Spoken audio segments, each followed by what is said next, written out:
I'm trapped. I can hear that thing lumbering through the hallway. My God, what the hell is it? I'm trying my best to keep quiet, but I can't help but whimper. The soft scratching of my pencil on this notepad sounds deafening in the quiet of this tiny closet. I'm almost certainly gonna die in this place. I just hope someone can find this. Maybe it will do some good. Or maybe it already doesn't matter. I'm not sure how long I have until that wheezing thing finds me. Oh God, or that gray stuff might ooze under the door and dissolve me. Oh my God. What it did to Benny, Bill, Jonasy, and Donald. To all of them. Even if I don't survive, the world needs to be warned. Long story short, I was a cop, but I got shot in the head. The doctors said I was lucky, that it went straight through without hitting anything vital. However, I still needed 3 steel plates to hold my fragmented skull together. Also ended up with permanent tremors in my right hand from brain damage. So it's no surprise that my cop career didn't thrive. Just a year later I was a retired 45-year-old cop, living on scraps. After a few months, I started to get desperate for work. One evening at my pub, my friend, Graham, mentioned an acquaintance who was looking for employees for some private research institute in the Mojave Desert. What, are they still blowing A-bombs out there? I scoffed, eyebrows arched with bemused incredulity. Graham stared down at his beer, not sure what the hell they do. But they pay super well, so who cares? He took a long sip of beer, foam clinging to his lips. I think it would be a good fit for you. Turns out this facility, and it really is known as the facility, was located in the middle of nowhere. When I looked it up online I couldn't find any information. Later that week I called the number that Graham had scrawled down for me on a beer-stained napkin. My right hand was useless to me if I wanted it to do anything that required fine motor function, so when I dialed the number on my phone I had to use my left hand. The phone rang twice before a metallic feminine voice answered and said to hold for an operator. After a few seconds of muted elevator music, I spoke to a soft-voiced man who told me my skill set was perfect for their current vacancy, a security management position. He said if I filled out some forms they would pay for me to fly on out for an interview in person. 1 month and several NDAs later, I was employed again. By the time I started my new job I realized I had no idea what research went on down here. During the interviews my duties as a security manager had been discussed, but any mention of their actual research interests had been carefully avoided, redacted or omitted. The security staff were also told to avoid fraternizing with anyone not from their own department, including security personnel from other sections of the facility. On my first day I asked others about the nature of the facility's research, but no one had any interest. Just stick to your contract. No point in rocking the boat, my new boss, Bill, said to me curtly. So since then I've not discussed it with anyone else. If only I had, maybe I would have seen this coming. The section of the facility which I managed was section B.15. This area, like most of the core facility, was located several hundred feet below the sun-scorched surface of the Mojave Desert and comprised many green-painted corridors peppered with tall, wide doors made from dark, stainless steel. The rooms inside were large and sterile. Artifacts were cleaned and studied in these rooms after they were brought from the excavation sites, sites E.1 through E.27. Of course, whether we wanted to know the nature of the research or not, eventually, after patrolling some of the research labs for weeks, it wasn't difficult to figure out that the scientists were mostly archaeologists or paleontologists. I would often find objects of different sizes and shapes lying around in various states of cleanliness. Some looked like ancient amphoras, or large stone bird baths. Others were less identifiable, a chipped statue, a melted lump of some unidentifiable metal, or large chunks of a glass-like material.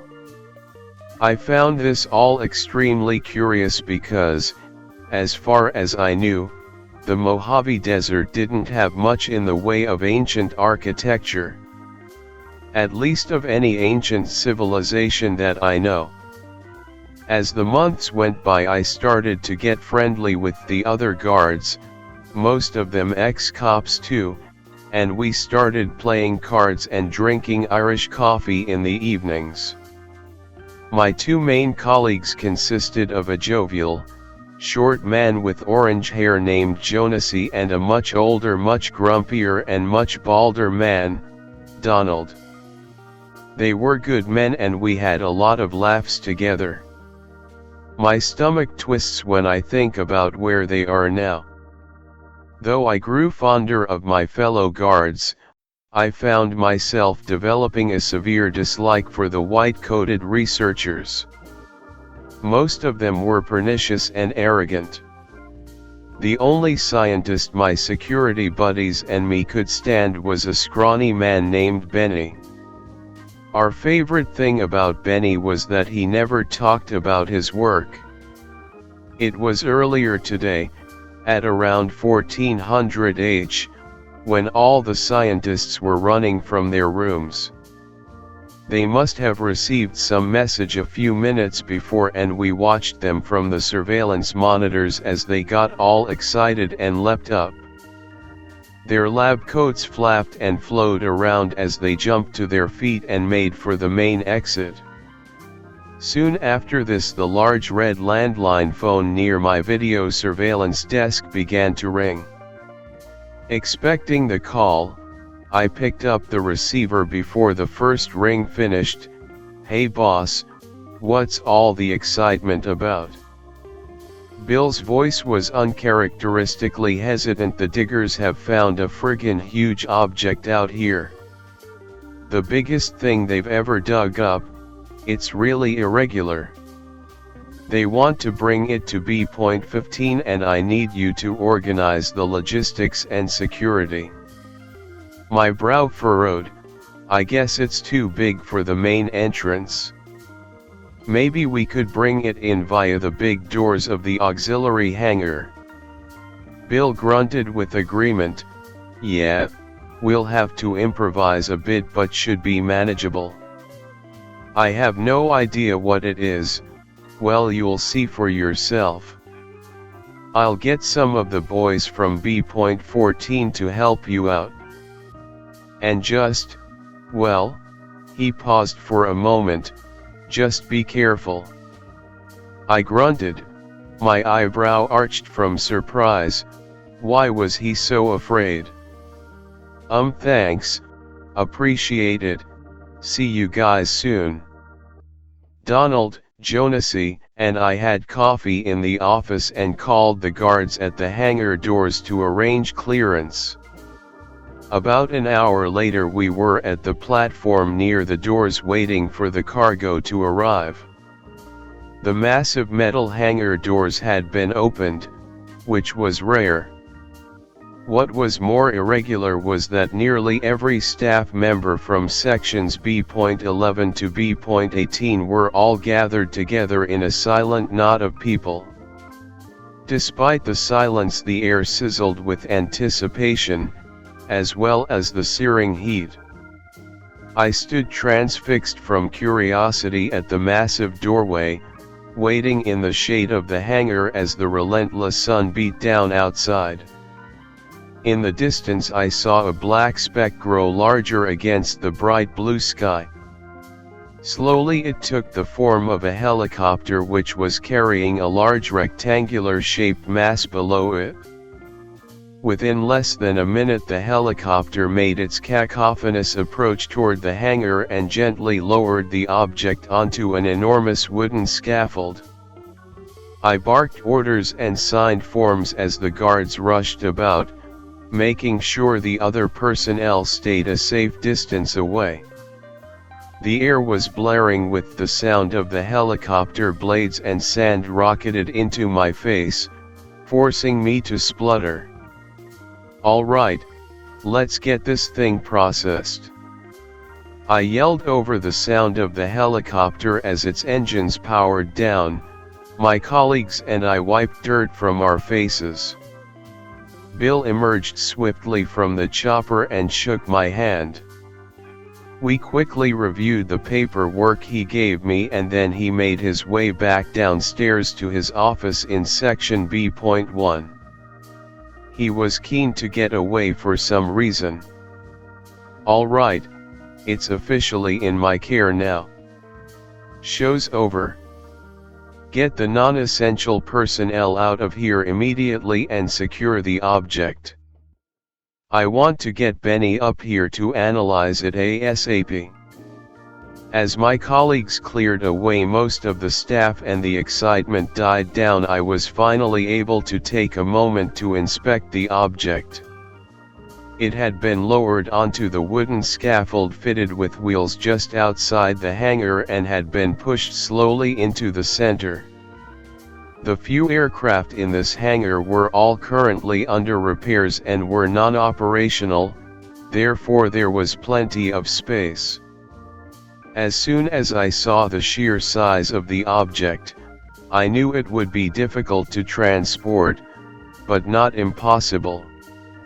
The object was a wall, or a large fragment of a wall. It was about 20 feet long, 8 feet thick and 10 feet high. At first the wall appeared made from some sort of boring gray stone. However, when I looked closer the wall was alive. The wall's surface bubbled slightly. The hairs on the back of my neck stood on end as I stepped closer. When I was only a few inches away from it I felt cold. A bead of sweat ran down my cheek and I thought I heard something. It sounded like someone far away calling my name.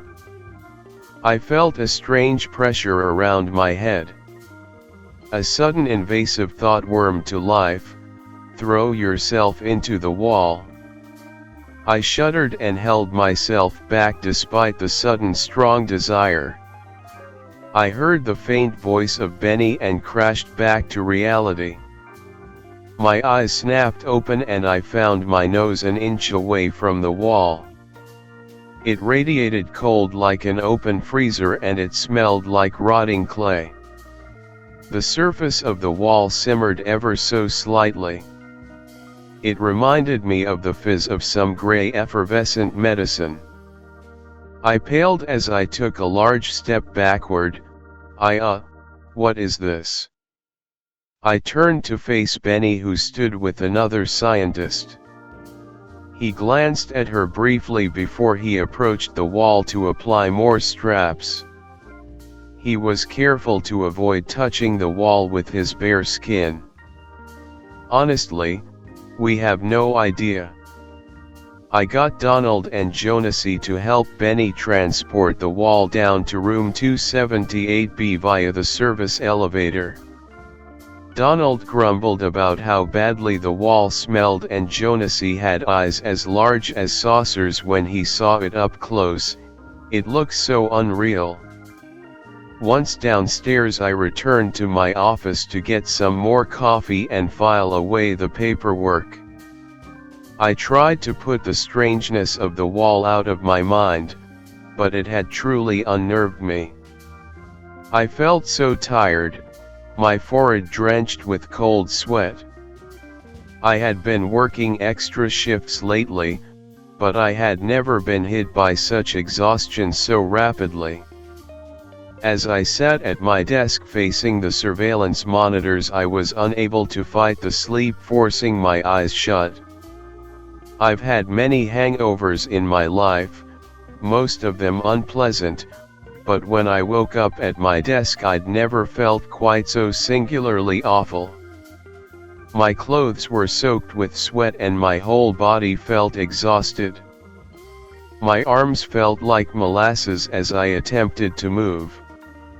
My forehead throbbed and I felt bruised.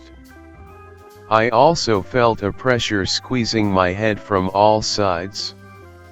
It was quite peculiar.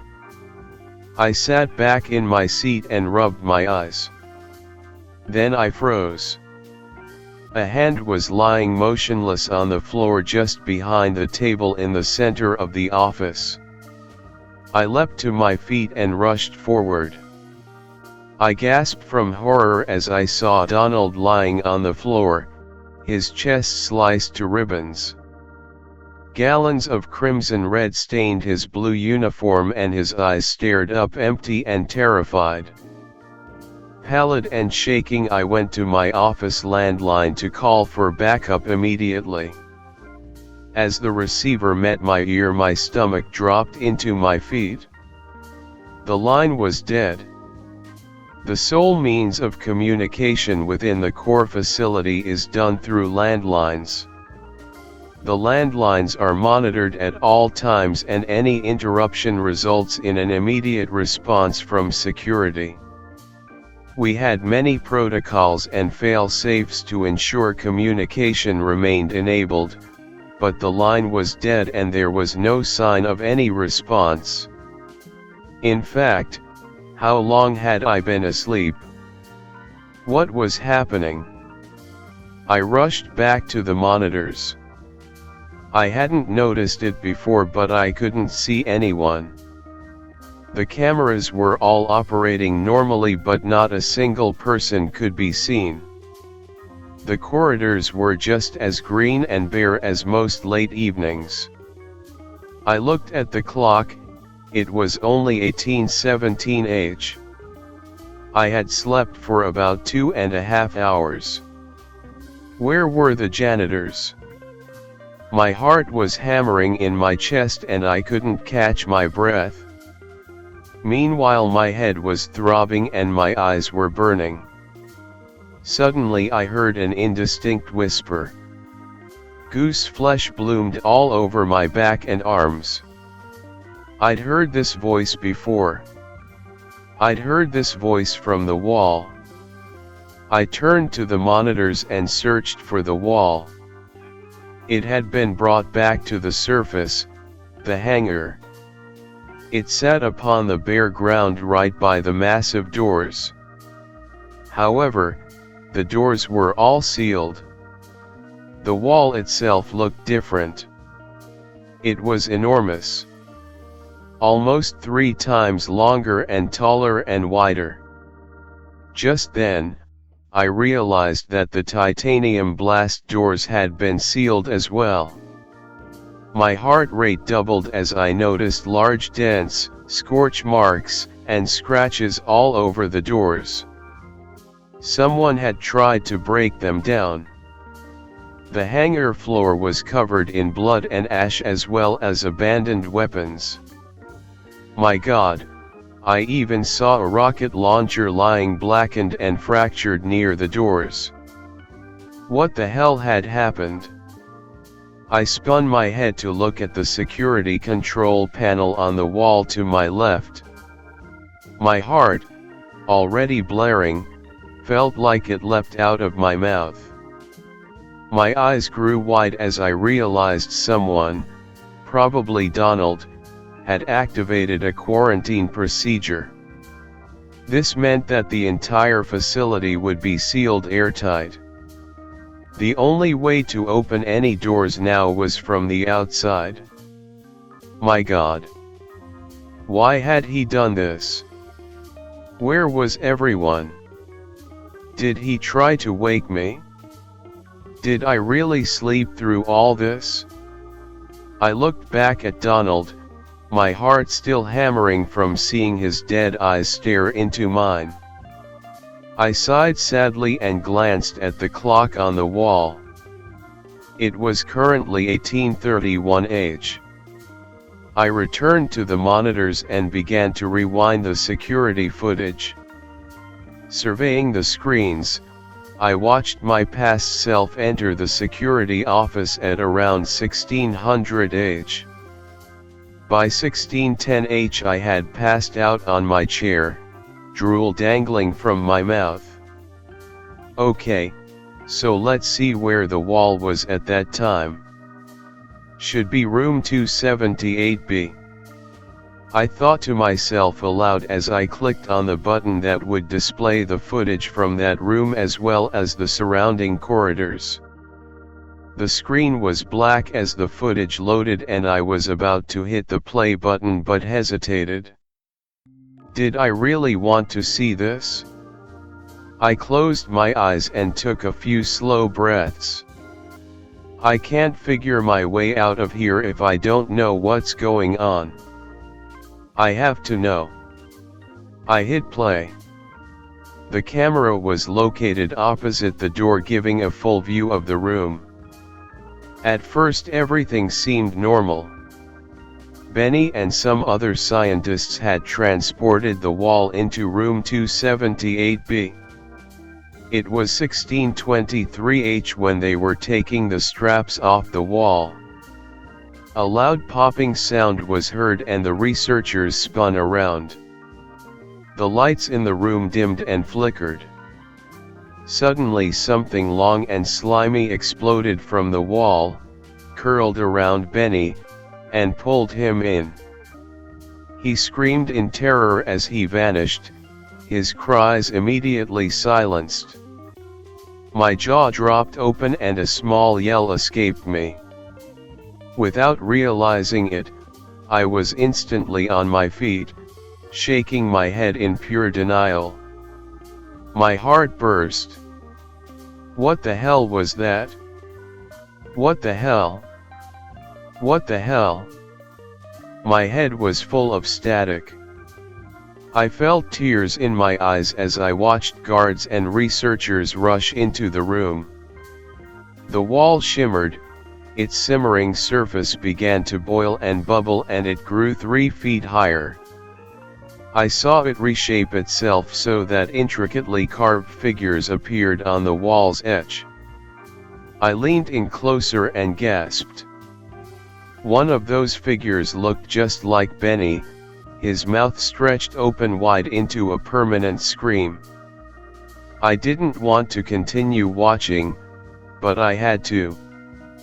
The guards and researchers were horrified by what they saw before them.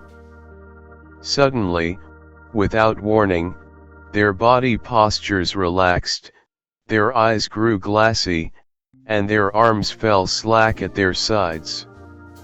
Those within the room moved as if sleepwalking. Some stayed still while others left the room. Brow furrowed from confusion and fear, my eyes swiveled to the footage of the corridor outside. The guards and researchers that had just exited 278B immediately began attacking and grappling those around them. I yelped as a vacant-eyed guard lazily shot another man in the leg. The thrall then dragged the wounded guard into room 278B. The mad guard held the wounded guard's leg fast as he casually walked into the gray wall, pulling the struggling man in behind him. During this altercation I noticed Donald for the first time, He was hiding behind the corner of the corridor at the far end and was firing his gun at the madman. He didn't manage to hit anyone though. He then ran over to help a stray researcher to their feet, and then they both ran down the corridor and out of view. I can still hear the cries of pain and pleas for mercy as those who fell victim to the thralls were each dragged into that horrifying wall. With every person it swallowed, the wall wriggled and grew and grew.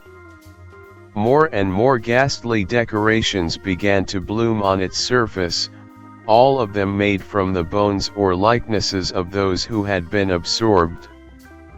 The bigger it got, the stronger its psychic influence became, until it seemed to reach nearly everyone in the facility, turning them into thralls. I looked on in horror as one by one, all janitors, researchers, guards, diggers, admin staff, everyone gradually stopped what they were doing, mid-conversation, their eyes emptying. The janitors dropped their mops and buckets. Researchers dropped precious materials and equipment without care, letting them smash to pieces. In unison they all slowly, with vacant expressions, moved toward room 278B. Among the horde of thralls, I saw Bill and Jonasy, and so many others I knew by face. A guy who'd held the door for me once, a researcher who always slurped her coffee at lunch. Hundreds of people. What filled me with unimaginable dread was that I knew what was gonna happen. I knew what was coming. I tried to shout at the monitors, "Stop! Wait!" I grabbed the monitors and shook them with frustration. A terror began to fill my stomach, deep and cold and aching. Suddenly I noticed Donald reappear on the screen. He was trying to hold back the researcher he'd helped earlier, but it was useless. I saw Donald, chest heaving from effort, stare with incredulity as he sat defeated on the ground. Everyone else around him stumbled dreamily toward their doom. But Donald refused to give up. I saw him run from corridor to corridor, trying desperately to stop them.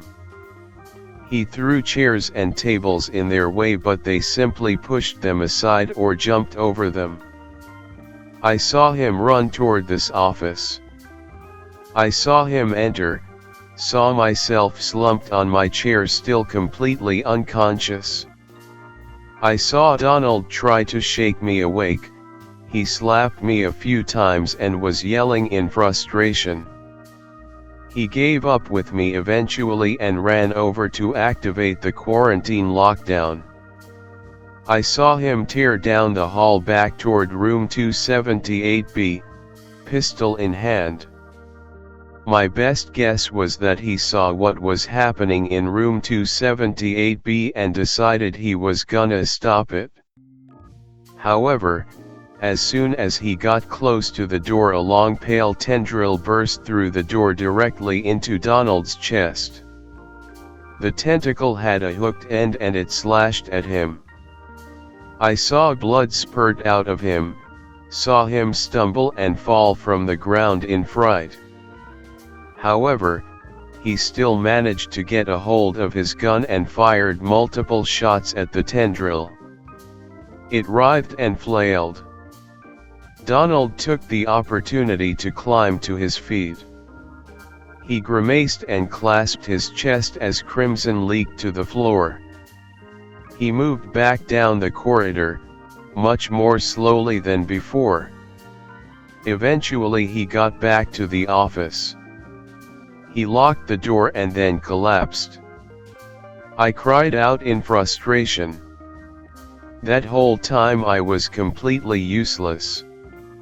My mind felt like static again for a few seconds. I couldn't work out. what my next move should be. A thought hit me hard, one I should really have thought of before. Why had Donald and I not been psychically affected by the wall?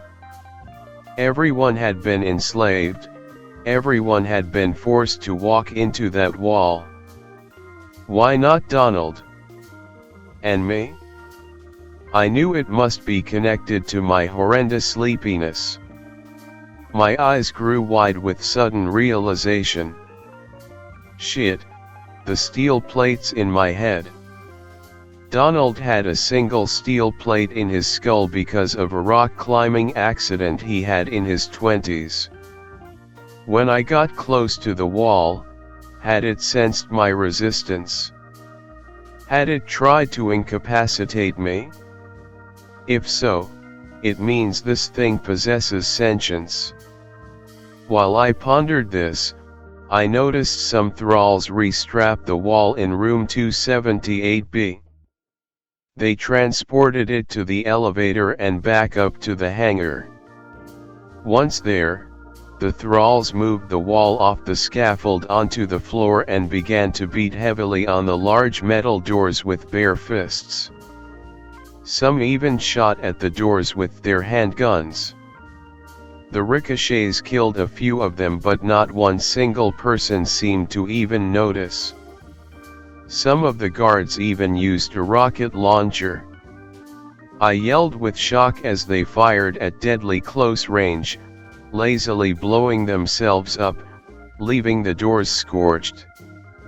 After this proved futile, the thralls all grew suddenly rigid.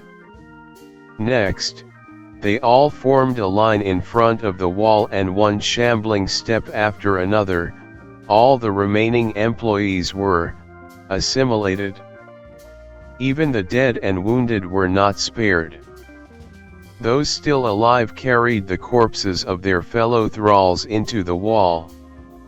It was 1705H when the last employee disappeared forever into the grey horror, and the wall expanded to its current size. Without warning, a large writhing mass of twisted limbs emerged from the wall. I gasped from horror.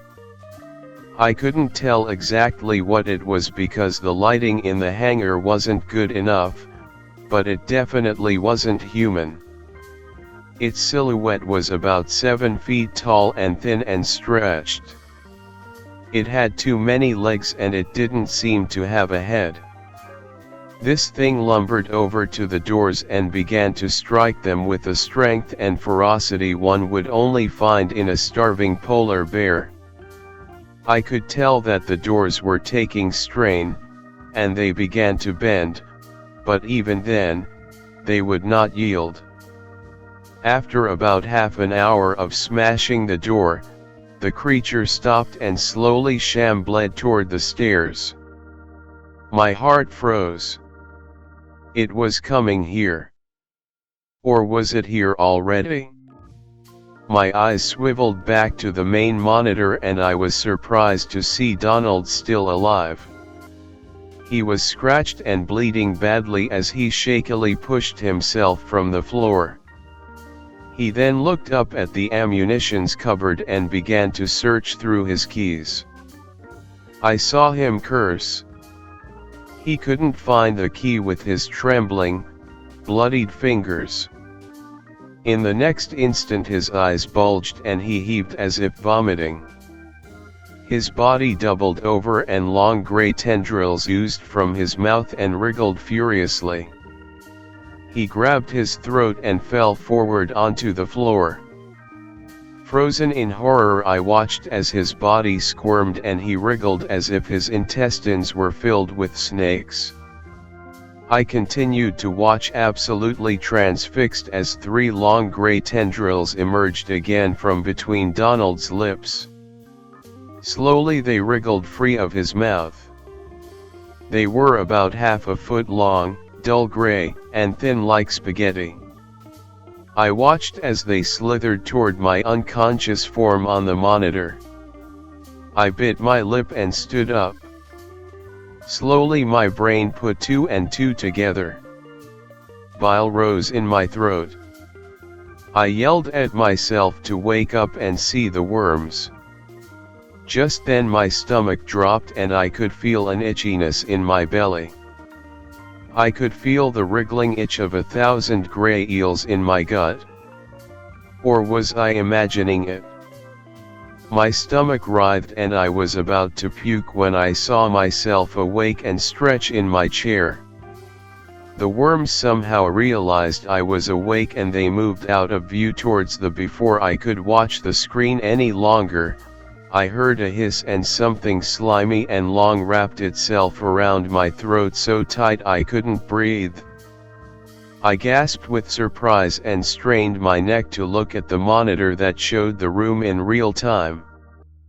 I saw from the camera behind my head that something thin and gray had wrapped itself around my throat. I saw 2 more of those things coming at me from behind as well. They were about to come wriggling up my chair when I grimaced with anger and grabbed my gun from its holster.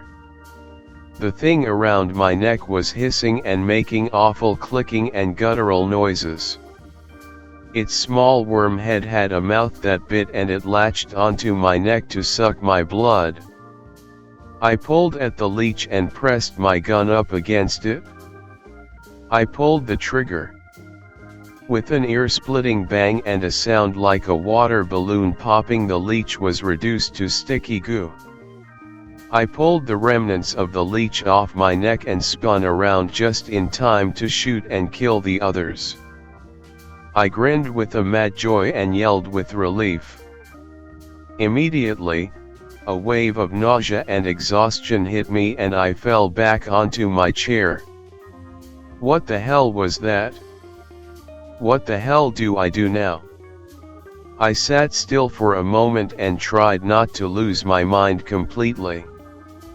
I swear I could hear Woody the Woodpecker laughing somewhere in the distance. I needed to keep it together. I took a long deep breath and tried to think of a way out. Summarizing the details of my predicament, I realized I was trapped alone inside the facility with an otherworldly force. Also, even if I found a way out, I'd potentially be letting an evil into the world that could destroy all life. At once an old thought returned to me, one I'd often experienced as a cop: if I need to sacrifice myself to save others, I will do so without complaint. A wry smile spread over my face. Once a cop, always a cop.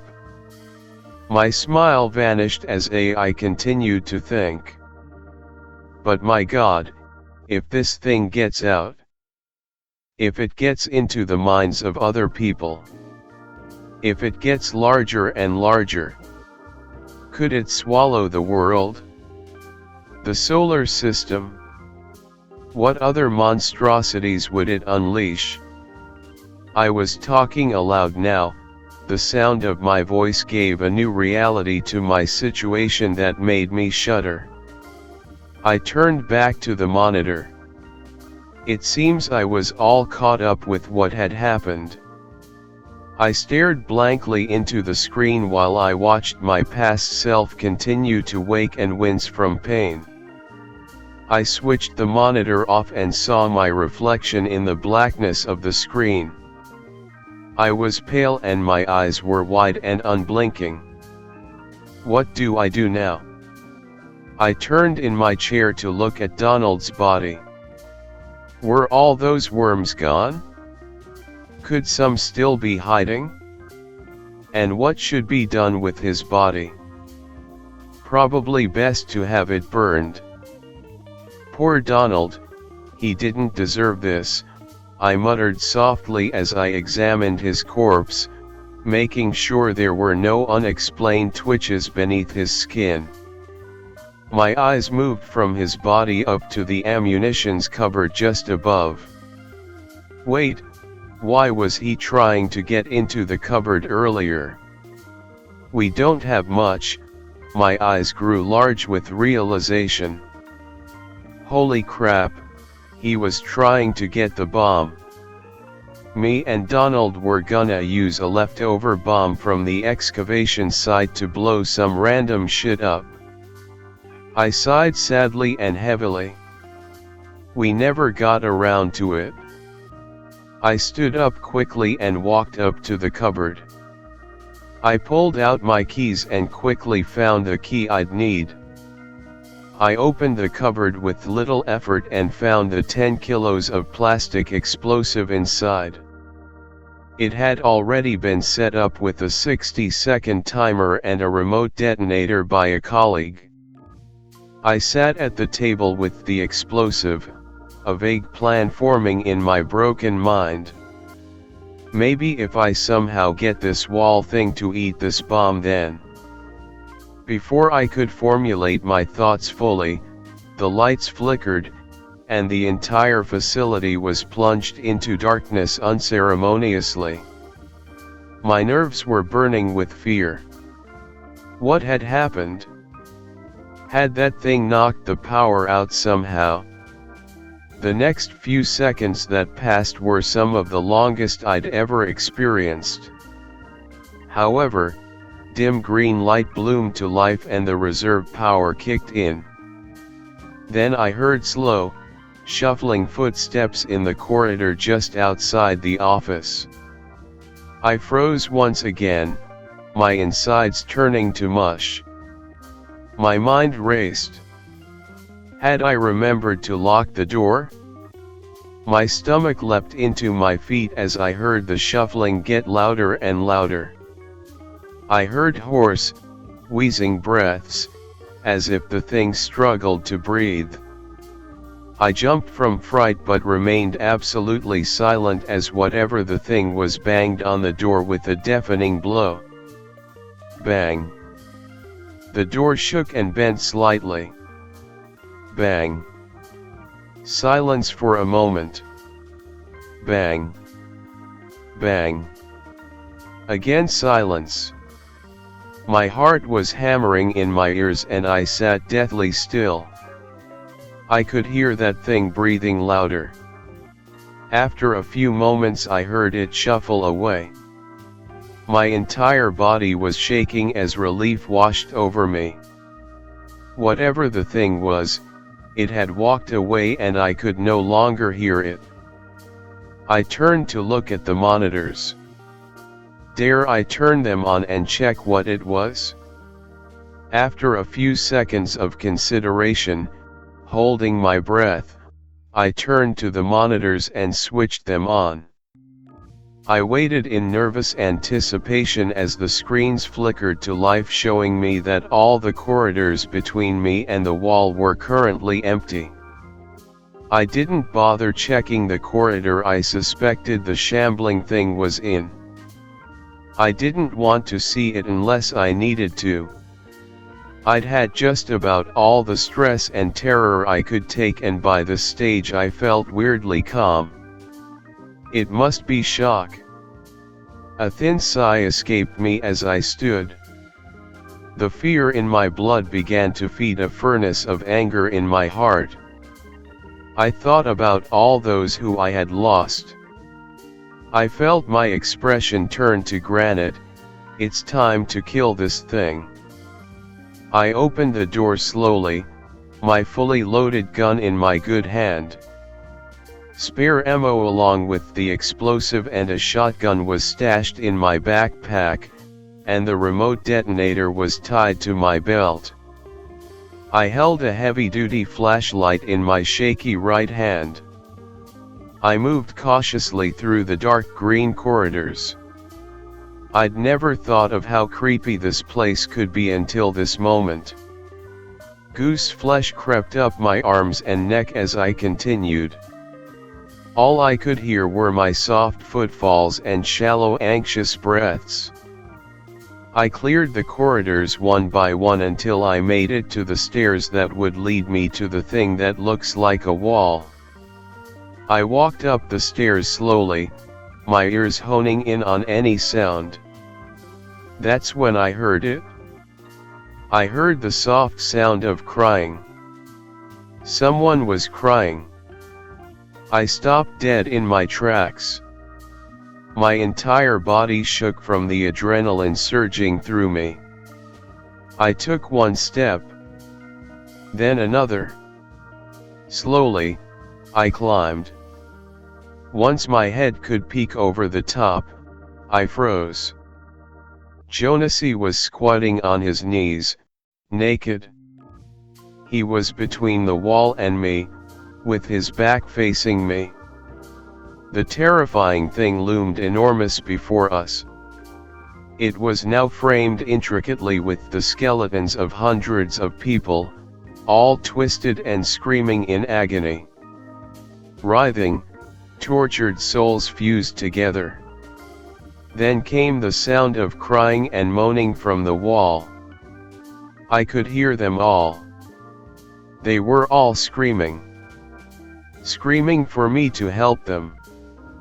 To join them.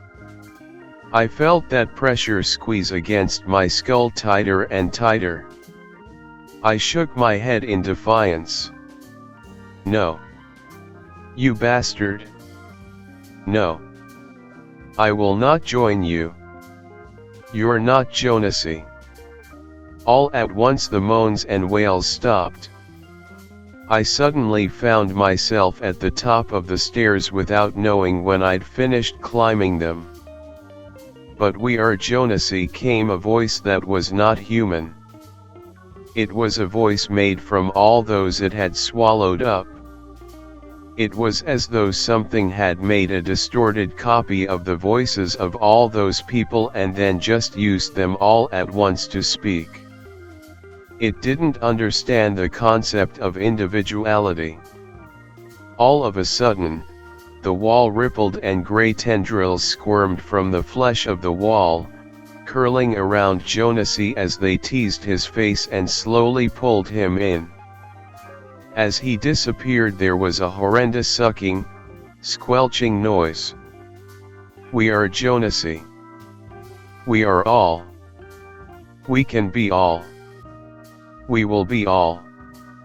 All and more than all. The voice was chanting this over and over.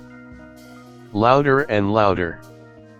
A deafening blast came from the wall and a slithering, writhing mass of tangled human limbs emerged.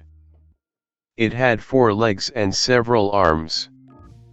It looked like the bodies of 8 or more people shuffled and glued into an otherworldly horror. Its multiple mouths screamed a high-pitched squeal that was more horrifying than the screams of the damned, and its sharp-pointed teeth gnashed and chomped. I only had a second to dodge this monster.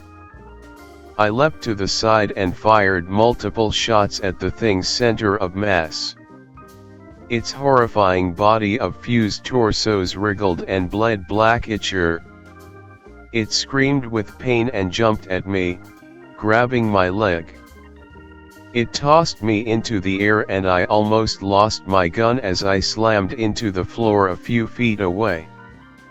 Before I could catch my breath, it was upon me again. From the ground I fired several shots at it. This made it jump away and scuttle down the stairs. With it momentarily out of sight, I quickly got to my feet and kept my eyes on the stairs. After a second, I decided to kneel and take off my backpack as fast as I could. I pulled out the bomb and started the timer. I also decided to get the shotgun out and get it loaded. I needed to do this now or never. As the final shell clicked into place, I heard a roar coming from the stairs. The thing was back. Before I could react, it leapt at me and knocked me to the ground. The bomb flew from my grasp. It bared down on me, grabbing at my throat ready to tear me apart. My reflexes saved me though, and I managed to use my shotgun to hold the thing at bay, but it was too strong. Desperate, I kicked it hard in the chest and it let go. I used this moment to grab the bomb that lay behind me, only 37 seconds to go. Terrified and crazed, sweat pouring down my face, my mind in pieces, I rammed the bomb into the creature's mouth and kicked it back again as hard as I could. I heard it yelp like a wounded dog and it lost its footing. It fell sideways, and in that second, I took my shotgun and fired at it in the chest. The force of the close-range blast sent me flying. At the same time, the creature was hurled back into the wall where it was enveloped quickly. My head was fuzzy. I was dizzy and the wind had been knocked out of me. Was the bomb going to work? I felt something warm and wet drip into my ear and touched the side of my head. My fingertips came away soaked in blood. My head was spinning. With a foggy mind, I grabbed my bag, collecting my weapons and flashlight. As I stood up, I heard a low rumbling sound. The ground beneath my feet shook, and for a moment I was confused. Then I looked up at the wall. Its surface was roiling and boiling like I'd never seen before. It was shaking and growing. I turned to run when suddenly there was a massive blast from inside it, and the entire wall exploded into hundreds of small gray chunks. These chunks rained down all around the hangar, smashing several aircraft. The blast knocked me off my feet, and this time I definitely passed out, because when I awoke I could see daylight through the tiny cracks in the blast door. Where the wall had once been now stood a small blackened crater.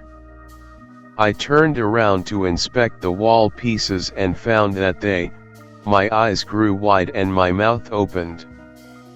They were melting. As I approached a fragment of wall, a horrible twisted hand shot out at me. I yelled and jumped away. It was still alive. I watched in dumbfounded horror as the pieces continued to melt and began to merge, just like that scene from Terminator 2. It was rebuilding itself. Then I heard a groan. My blood became ice. I turned slowly in terror to find the shambling, wheezing monstrosity behind me.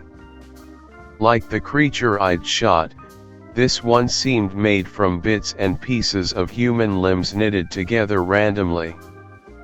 This one had legs which came out its mouth, its head positioned within its torso where the belly button should be, and it wheezed in pain. I almost puked from fright, but my legs were already carrying me away. I sprinted down the corridors, ignoring all the pain and fear and exhaustion and anger and frustration I had inside me. Without thinking, I leapt into the first janitor's closet I found and locked the door with a dull clunking sound. After catching my breath, I found this notepad and pencil, and have been writing this report in the sterile glow of my flashlight. Hopefully, I have left some useful information for anyone who may find this. Now I lie in wait for that thing. Now I lie in wait for that gray ooze. What is that thing?